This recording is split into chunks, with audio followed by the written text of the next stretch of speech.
बात नहीं। दो दिए गए आवेशों के बीच लगने वाला बल उनके बीच के दूरी के इसमें ऐसा बताए थे दूरी के बल के व्युत्क्रमानुपाती होता है। कैसे फार्मूला क्या था इसका? फार्मूला बताए थे। देखो पूछा क्या है, लगने वाला बल, बल को हम लोग F से लिखे थे, F बराबर के Q1 Q2 बटा R स्क्वायर। इसी को देखना है कूलॉम के नियम के अनुसार। तो दूरी के बारे में पूछा है, तो दूरी का ये वर्ग है, नीचे है, ऊपर रहेगा तो समानुपाती, नीचे रहेगा तो व्युत्क्रमानुपाती। तो लगने वाला बल उनके बीच के दूरी के यहाँ लिखा जाएगा वर्ग के व्युत्क्रमानुपाती होता है। क्या होता है? वर्ग के व्युत्क्रमानुपाती होता है। देखो इस प्रश्न में लगने वाला बल पूछा है, आवेश है Q1 और Q2, परंतु यहाँ पे मिस्टेक से दूरी छूट गया है। अगर कुछ दूरी ले लेते हो तो देखो कैसे ये क्वेश्चन बनेगा। हम एक दूरी लेकर के क्वेश्चन को समझा देते हैं, बता देते हैं। तो एक दूरी ले लेते हैं, Q1 बराबर देन है, Q2 बराबर देन है। कितना कितना माइक्रो कूलम है जरा बता दो। 2 माइक्रो कूलम है और ये 6 माइक्रो कूलम है। हम दूरी अपने मन से ले रहे हैं। R बराबर ले लिए 10 के पावर -10 मीटर। अरे बात नहीं, ये दूरी ले लिए। अब यहाँ पे हमें बल निकालना है, F बराबर भाग। सबसे पहला काम, बात नहीं, सबसे पहला काम जो माइक्रो में दिया हुआ है उसे हटा दो। तो 2 गुना 10 के पावर -6, 6 गुना 10 के पावर -6, माइक्रो हट गया तो केवल कूलम हो जाएगा। तो वहाँ पे जो दूरी है वो दूरी दिया हुआ नहीं है। प्रश्न में दूरी दे रहे हो, कुछ भी दूरी दे रहे हैं। हम लोग बल का फार्मूला पढ़े हैं, Q1 के पहले के Q1 Q2 बटा कितना K का मान बताओ। 9 गुना 10 के पावर 9 गुना Q1 2 गुना 10 के पावर -6 गुना 6 गुना 10 के पावर -6 या बटा कितना 10 के पावर कितना -10।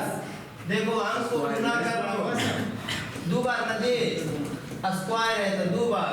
1 बराबर 9 दूनी 18, 18 का 78 से 108, तो 108 हो गया। आगे देखो कैसे 9 को 2 से 6 से 9 दूनी 18, 18 छका गुना 10 के पावर 9 गुना 10 के पावर -6 -10 के पावर -10 ऊपर नीचे -20 ऊपर चल जाएगा तो कितना 108 गुना 10 के पावर ये 20 में से 12 घट गया, 8 बचा, 8 और 9 10 के पावर 17। बल का SI मात्रा न्यूटन। इसको स्टैंडर्ड फॉर्म में लिखेंगे 1.08 गुना 10 के पावर 2 अंक हटाए हैं तो 2 बढ़ जाएगा, 17 और 2 कितना न्यूटन। ये बहुत बड़ा बल हो गया। तो भाई क्वेश्चन में जैसा रहेगा उसके अनुसार काम करना है। चलो अगले प्रश्न की ओर बढ़ते, इसे नोट नहीं करना है, इसको हम बाद में नहीं ना, क्योंकि उसमें दूरी देने नहीं है, आंसर क्या लिखोगे, इसीलिए क्वेश्चन को छोड़ दो, उसको अलग से हम करा देंगे दूरी दे करके सब्जेक्टिव में, ठीक है। चलो बढ़ते हैं आगे। नेक्स्ट क्वेश्चन है, कौन सा था ये? किसी माध्यम में विद्युतशीलता तथा निर्वात में विद्युतशीलता के अनुपात को उस माध्यम की, इसमें सिंपल आंसर हो जाएगा, प्रावैद्युतांक कहते हैं। न्यूनतम संभव आवेश को आवेश का क्या कहते हैं? तो आवेशों का क्वांटमीकरण कहते हैं, क्वांटमाइजेशन ऑफ चार्ज। इसमें आंसर क्या हो जाएगा? आवेशों का क्वांटमीकरण। विद्युत क्षेत्र की तीव्रता सदिश राशि है, विद्युत विभव अदिश, तो इसमें सदिश भर लोगे, यहाँ पे अदिश लिख लोगे, एक सदिश हो जाएगा एक अदिश। आवेश का न्यूनतम संभव मान पूछा है। आवेश का न्यूनतम संभव मान आप लोग को पता है, आवेश का न्यूनतम संभव मान 1.6 गुना 10 के पावर -19 कूलम होता है। संतुलन की स्थिति में विद्युत द्विध्रुव की दिशा बाह्य विद्युत क्षेत्र के क्या होती है? अनुदिश इसमें भर आ जाएगा। ये ठहराया हुआ है, समझाया हुआ, अनुदिश होती है। देखो प्रावैधुतांक का अनंत किसका बताए थे? धातुओं का। यहाँ पे आप लोग क्या भरोगे? धातुओं का प्रावैधुतांक अनंत होता है। विद्युत ध्रुव आघूर्ण का ऐसा ही मात्रा, गौर से देखोगे बात नहीं। द्विध्रुव आघूर्ण को P से लिखते हैं, P बराबर Q गुना 12 फार्मूला था। Q को कूलम में, 12 को मीटर में, क्या बोलोगे? गलती से सेंटीमीटर नहीं बोल देना है, क्या हो जाएगा? Coulomb metre. दो विद्युत बल रेखाएं एक दूसरे को क्यों नहीं काटती है? इसका आंसर सब्जेक्टिव में लिखा दिए हैं, इसको यहाँ पे लिखने की जरूरत नहीं है। दो रेखाएं एक दूसरे को काटेगी तो वहां पर दो स्पर्श रेखाएं खींची जाएगी, जिससे दो दिशा होगा। लेकिन विद्युत ध्रुव की दिशा, जो विद्युत क्षेत्र रेखा है उसकी दिशा दो नहीं बल्कि एक ही दिशा होती है। तो इसको हम अच्छे से लिखाए हुए हैं वहां पे सब्जेक्टिव में।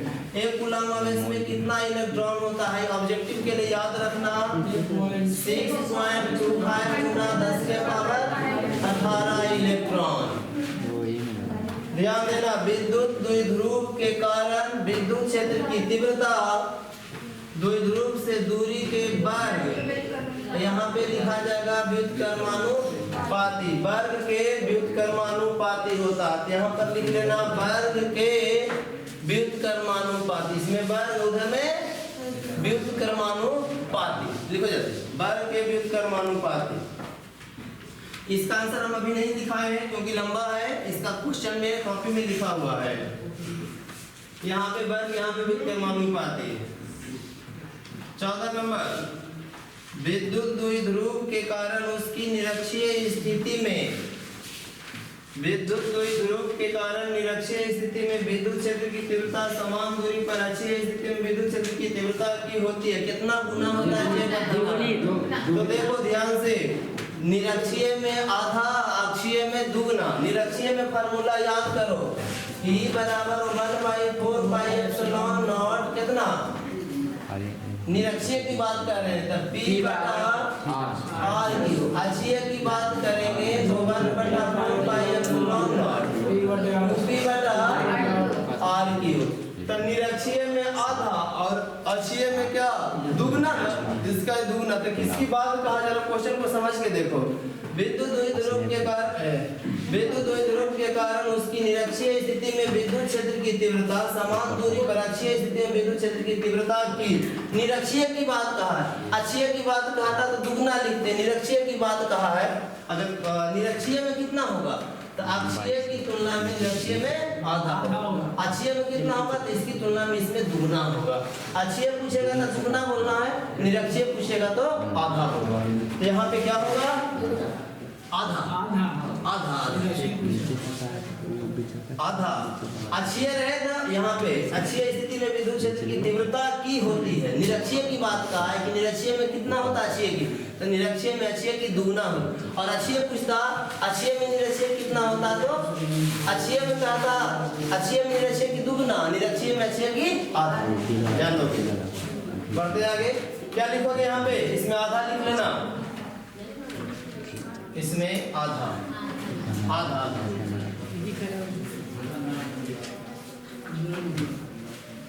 आधा, इसमें आधा लिखना था। जो आवेशों के बीच की दूरी दुगनी कर दी जाए, दूरी बढ़ता है तब बल घटता है, स्क्वायर में घटता है तो दुगना के स्क्वायर के गुना 4 गुना। दो आवेशों के बीच दूरी दुगनी कर दी जाए तो लगने वाला बल क्या होगा, तो लिखना 1/4 गुना, 1/4 गुना, 1/4 गुना। यहाँ पे लिखना 1/4 गुना। एक स्थिर, हाँ जी, एक स्थिर आवेश उत्पन्न करता है, आंसर हो जाएगा विद्युत क्षेत्र। एसआई पद्धति में एप्सिलॉन नॉट का मात्रक क्या होता है? कूलम स्क्वायर प्रति न्यूटन। अब के पूछ देगा था मीटर स्क्वायर प्रति, के का भी याद रखना, एप्सिलॉन नॉट का भी याद रखना। इलेक्ट्रॉन पर आवेश कितना होता है? 1.6 गुना 10 के पावर -19 कूलम। दो बिंदु आवेश पहले हवा में पहले हवा में, फिर के प्रवैधुतांक वाले माध्यम में रखा गया है। दोनों माध्यम में लगने वाला बल का अनुपात ज्ञात करो।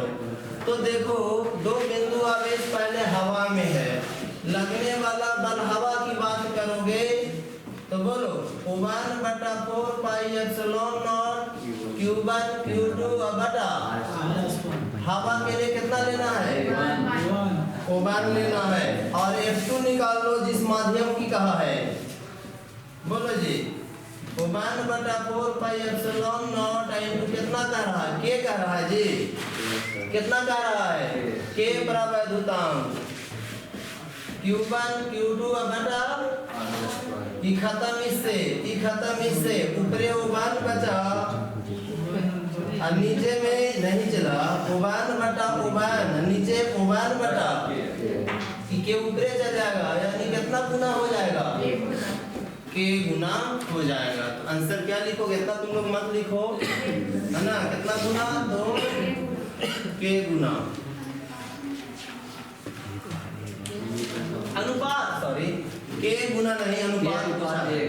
के और नीचे कुछ नहीं था, कितना? के अनुपात के। विद्युत क्षेत्र की तीव्रता का मात्रा पूछा है, वोल्ट पर मीटर है? चलो वोल्ट पर मीटर भी ठीक है। और मीटर प्रति कूलम। देख चला, सिंपल फार्मूला याद रखना। विद्युत क्षेत्र को ई से बल बटा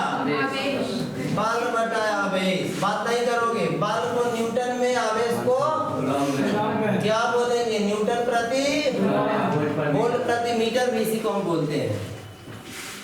ई तीव्रता के विद्युत क्षेत्र में पी द्विध्रुव आघूर्ण पर, आघूर्ण वाले विद्युत द्विध्रुव पर लगने वाले बल आघूर्ण को कौन लेटर से?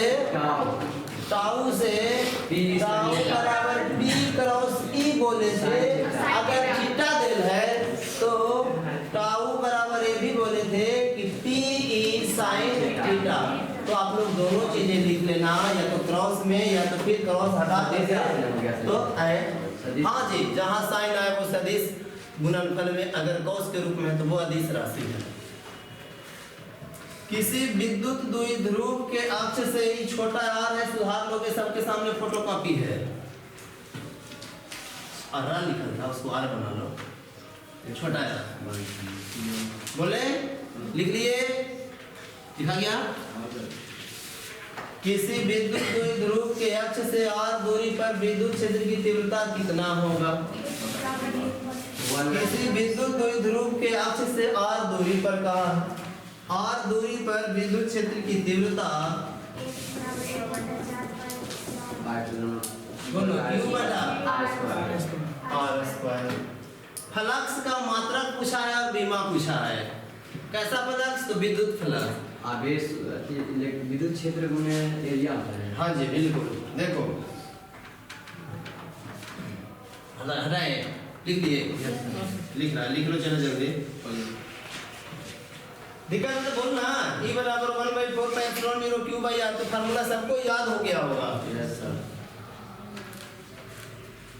लिखे रहे।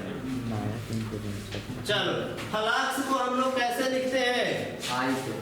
फ्लक्स को लिखते हैं फाई से, फाई से लिखते हैं। चलो देख चला, फ्लक्स को लिख दिए फाई बराबर Q बटा क्या बताए हैं? एप्सिलॉन नॉट भी निकाल सकते हो, नहीं तो E इंटू A कर दो। मात्रा का बीमा पूछा है, मात्रा की है ये, मात्रा की नहीं है, मात्रक है, मात्रक एवं बीमा। तो E इंटू A। अभी E का बोले थे न्यूटन बटा कूलम बोले थे, याद करो। न्यूटन बटा कूलम, और ये एरिया है, एरिया का मीटर स्क्वायर में होता है। तब बोलो तो इसी को बोलेंगे न्यूटन मीटर स्क्वायर प्रति कूलम। विद्युत फ्लक्स का क्या हो गया? ये मात्रा हो गया। अगले हाथ बीमा निकाल लो। बीमा न्यूटन के लिए बताया हुआ है, T माइनस अब मीटर के वो है 2 यानी L2 बटा कूलम को कुछ बताए हैं AT कोई दिक्कत नहीं है। ए अकेला, एक और दो अरे T पर -2 ऊपर से ऊपर चल गया तो माइनस माइनस फिर यार ऊपर जाकर तो माइनस हो जाएगा। ये ये वो वन है, ऊपर जाएगा माइनस 1। -1। अगला दिन हर एक बच्चे को याद होना चाहिए, नहीं तो मुर्गा बनाएंगे, कुकरों को भी करवाएंगे। वीडियो ठीक है, चलो। अंडा को एक चीज देखा होगा, जो नकारा और निकम्मा स्टूडेंट रहता है उसको नींद बहुत ज्यादा आता है, उसको भूख बहुत कस के लगता है, थोड़ा सा भी बर्दाश्त नहीं होता है। और कोई अगर पढ़ने घर में कह दिया तो लगता है कि हमरा पर परमाणु बम गिर गया, ऐसा उसको महसूस होता है। ये महसूस कभी अपने आप पर होने नहीं देना है। हाँ, और चैटिंग में बिजी स्टूडेंट को नहीं रहना है। अगर मन में कुछ बात है, उस